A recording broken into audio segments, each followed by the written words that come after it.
Hi students, कैसे हैं। हमने दक्षिणी भारत की नदियों के बारे में चर्चा की। एक भाग हमने कल पढ़ लिया, आज दूसरा भाग। कल हमने पढ़ा था बंगाल की खाड़ी में गिरने वाली नदियां, आज पढ़ेंगे अरब सागर में गिरने वाली नदियां, दक्षिणी भारत की नदियां। अरब सागर में गिरने वाली नदियां प्रारंभ होती हैं राजस्थान से। ऊपर से लेते हैं हम नदियों को। राजस्थान से एक नदी आती है अरावली पर्वत श्रेणी से निकलकर, जिसका नाम है लूणी नदी। लूणी नदी यहां राजस्थान है। लूणी नदी अरावली पर्वत से निकलकर पचपदरा झील का निर्माण करते हुए कच्छ के रण में जाकर गिरती है। यहां कच्छ का रण, यह समुद्र में जाकर नहीं मिलती है, कच्छ के रण में ही जाकर मिलती है। कच्छ का रण क्या है? यह दलदली भाग है, यहां जाकर यह नदी समाप्त हो जाती है। यह है लूणी नदी। दूसरी नदी राजस्थान के ही उदयपुर से, उदयपुर के मेवाड़ से निकलकर आती है और यहां आप जानते हैं खंबात की खाड़ी है, खंबात की खाड़ी में गिरती है। इस नदी का नाम है साबरमती। साबरमती नदी के किनारे ही साबरमती आश्रम बसा हुआ है, जो महात्मा गांधी ने बसाया था। साबरमती नदी के किनारे गुजरात के दो प्रमुख नगर बसे हुए हैं। एक गांधीनगर, गुजरात की राजधानी,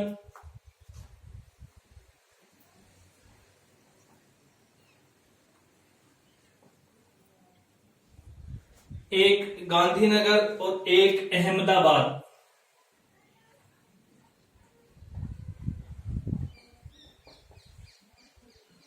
अच्छा दिखाई नहीं दे रही तो आवाज तो सुनाई दे रही होगी। गांधीनगर और अहमदाबाद दो नगर बसे हुए हैं। तीसरी नदी विंध्याचल पर्वत से निकलकर, विंध्याचल पर्वत से निकलती है और राजस्थान में प्रवेश करके वापस घूमकर गुजरात में बहती हुई खंबात की खाड़ी में गिरती है। इस नदी का नाम है माही नदी। भारत की एकमात्र नदी जो कर्क रेखा को दो बार काटती है। राजस्थान में ये कर्क रेखा को दो बार काटती है माही नदी। विंध्याचल पर्वत से निकलकर, यहां आप जानते हैं विंध्याचल पर्वत है, विंध्याचल पर्वत से निकलकर पहुंच जाती है कहां? खंबात की खाड़ी में अपना जल गिराती है। यह है माही नदी। इसके अलावा गुजरात में दो प्रमुख नदियां और हैं, सतरंजी और मादर नदी। सतरंजी और मादर नदी, नाम लिख देता हूं। एक है सतरंजी नदी, एक है मादर। दो नदियां और हैं, विशेष जानकारी इनकी कुछ नहीं है, बस ये तेजी से बहने वाली नदियां हैं। इसके बाद में आती है अरब सागर में गिरने वाली दक्षिणी भारत की सबसे लंबी नदी, नाम है नर्मदा नदी। प्रारंभ होती है, यहां एक मैकाल पर्वत है, मैकाल पर्वत पर एक चोटी है जिसका नाम है अमरकंटक।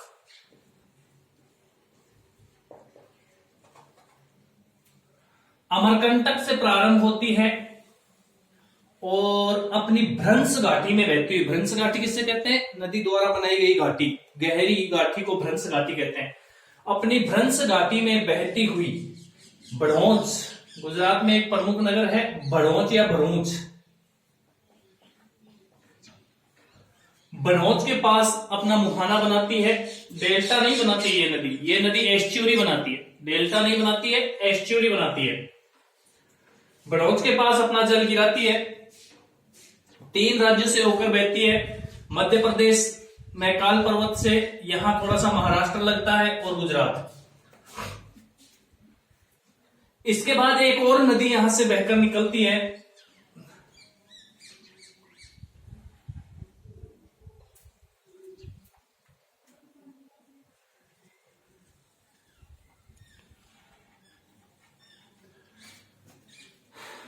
नाम है तापी नदी। ये नर्मदा और ये तापी नदी। तापी नदी कहां से निकलती? सतपुड़ा पर्वत की 3 श्रृंखलाएं हैं, राजपीपला, महादेव, मैकाल।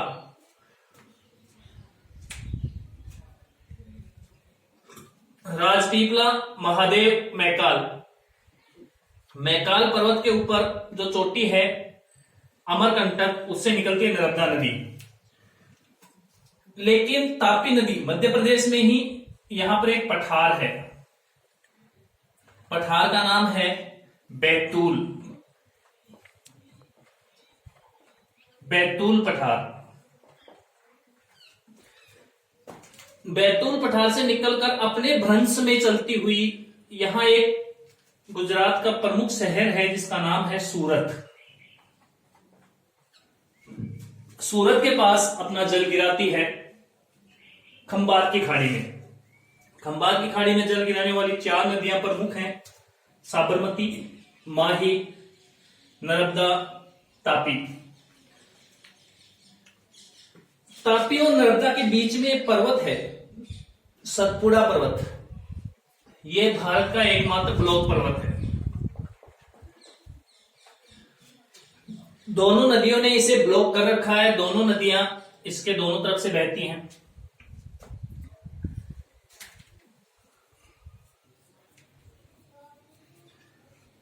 तापी नदी अरब सागर में गिरने वाली दूसरी सबसे लंबी नदी है। पहली है नर्मदा, दूसरी तापी नदी।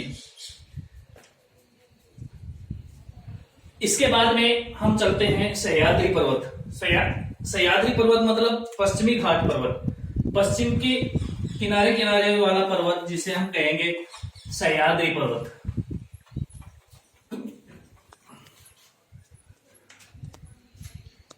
सह्याद्री पर्वत से कुछ नदियां निकलती हैं।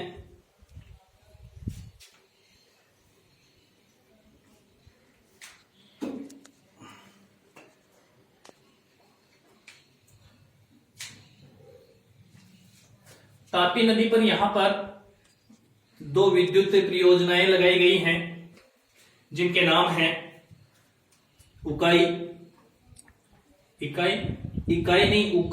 और एक का नाम है काकराकार।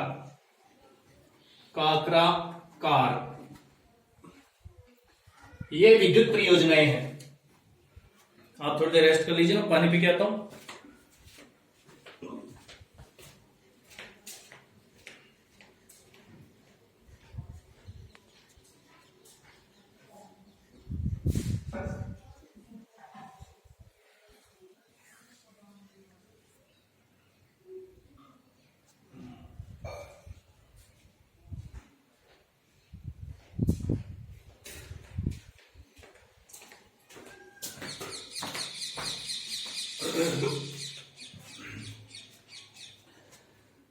जल विद्युत परियोजनाएं हैं दोनों।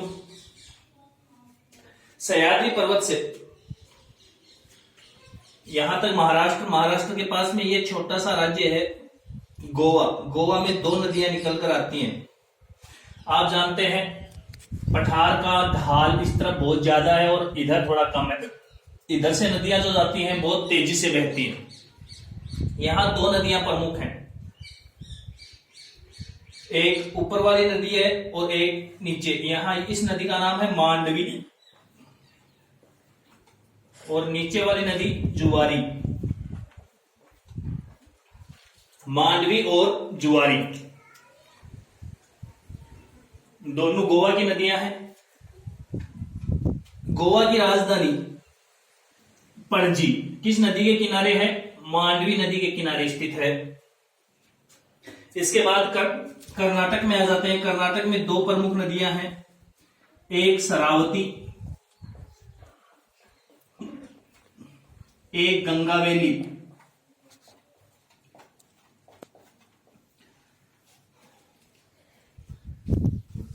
ये नदियां ढाल से एकदम तेजी से नीचे उतरती हैं, इसलिए जलप्रपात बनाती हैं। भारत का जो सबसे बड़ा जलप्रपात है सबसे ऊंचा, जिसका नाम है जोग, जिसकी ऊंचाई है 271 मीटर ऊंचाई से गिरता है। किस नदी पर है? शरावती नदी पर। शरावती नदी के ऊपर जलप्रपात बना हुआ है जिसका नाम है जोग। इसके नीचे है गंगावेली नदी। इसके नीचे केरला में 3 प्रमुख नदियां हैं, पेरियार, भारतभुजा और पांबा। 3 प्रमुख नदियां हैं। केरल की सबसे बड़ी नदी है भरतभुजा।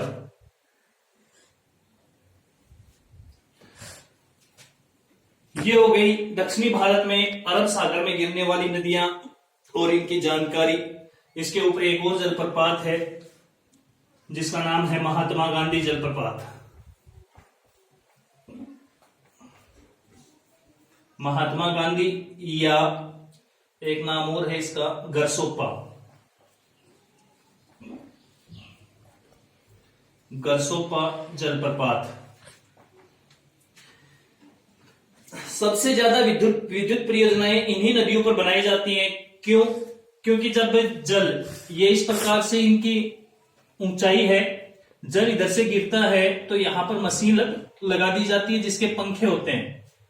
पानी जब गिरता है तो पंखे घूमते हैं, इनके अंदर कार्बनिक मशीन लगी होती है। जो ये मशीन होती है इसको टरबाइन कहा जाता है। टरबाइन लगा दी जाती है, पंखे घूमते हैं और बिजली बनती है। यहां पंखे घूमते हैं तो अपने यहां पंखे घूमते हैं। ये हो गई दक्षिणी भारत की अरब सागर में गिरने वाली नदियां। नदियों का चैप्टर ज्यादा लंबा नहीं लेंगे क्योंकि हमारे सब्जेक्ट में भी बहुत कम है। 2 भाग मैंने बनाए हैं। आज का प्रश्न, कौन सी नदी और बंगाल की खाड़ी में गिरने वाली कौन सी नदी सीधा अपना जल बंगाल की खाड़ी में नहीं गिराती? कौन सी प्रमुख नदी सीधा अपना जल बंगाल की खाड़ी में नहीं गिराती? जो प्रायद्वीपीय पठार से निकलती है लेकिन बंगाल की खाड़ी में अपना जल नहीं गिराती, सीधे। नदी का नाम बताइए। धन्यवाद।